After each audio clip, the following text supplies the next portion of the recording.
मैं सबकी चर्चा न करते हुए दो पर जरूर चर्चा करना चाहता हूं। एक है भ्रष्टाचार, दूसरा है भाई भतीजावाद, परिवारवाद।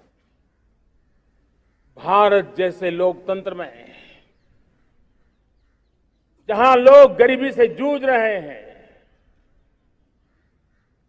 जब ये तरफ से देखते हैं कि एक तरफ वो लोग हैं जिनके पास रहने के लिए जगह नहीं है, दूसरी पार वो तरफ लोग हैं जिनको अपना चोरी किया हुआ माल रखने के लिए जगह नहीं है, ये स्थिति अच्छी नहीं है।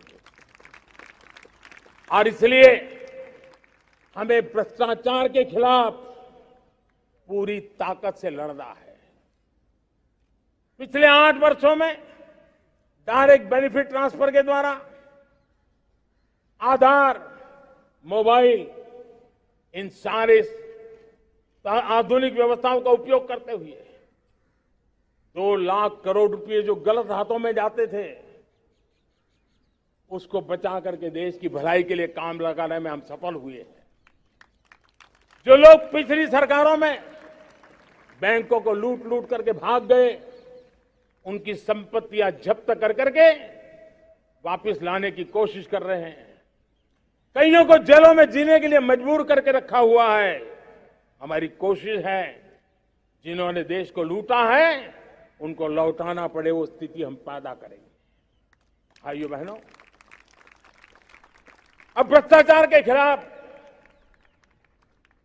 मैं साफ देख रहा हूं कि हम एक निर्णायक कालखंड में कदम रख रहे हैं। बड़े बड़े चमरबंदी भी बच नहीं पाएंगे। इस मिजाज के साथ भ्रष्टाचार के खिलाफ एक निर्णायक कालखंड में अब हिंदुस्तान कदम रख रहा है। और मैं लाल किले की प्राचीर से बड़ी जिम्मेवारी के साथ कह रहा हूं। और इसलिए भाइयों बहनों, भ्रष्टाचार दीमक की तरह देश को खोखला कर रहा है। मुझे इसके खिलाफ लड़ाई लड़नी है, लड़ाई को तेज करना है, निर्णायक मोड़ पे लेकर के ही जाना है।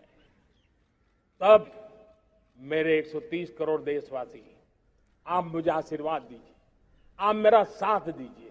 मैं आज आपसे साथ मांगने आया, आपका सहयोग मांगने आया हूं, ताकि मैं इस लड़ाई को लड़ पाऊं, इस लड़ाई को देश जीत पाए और सामान्य नागरिक की जिंदगी भ्रष्टाचार ने तबाह करके रखी हुई है। मैं मेरे इन सामान्य नागरिक की जिंदगी को फिर से शान बान शान के लिए जीने के लिए रास्ता बनाना चाहता हूं।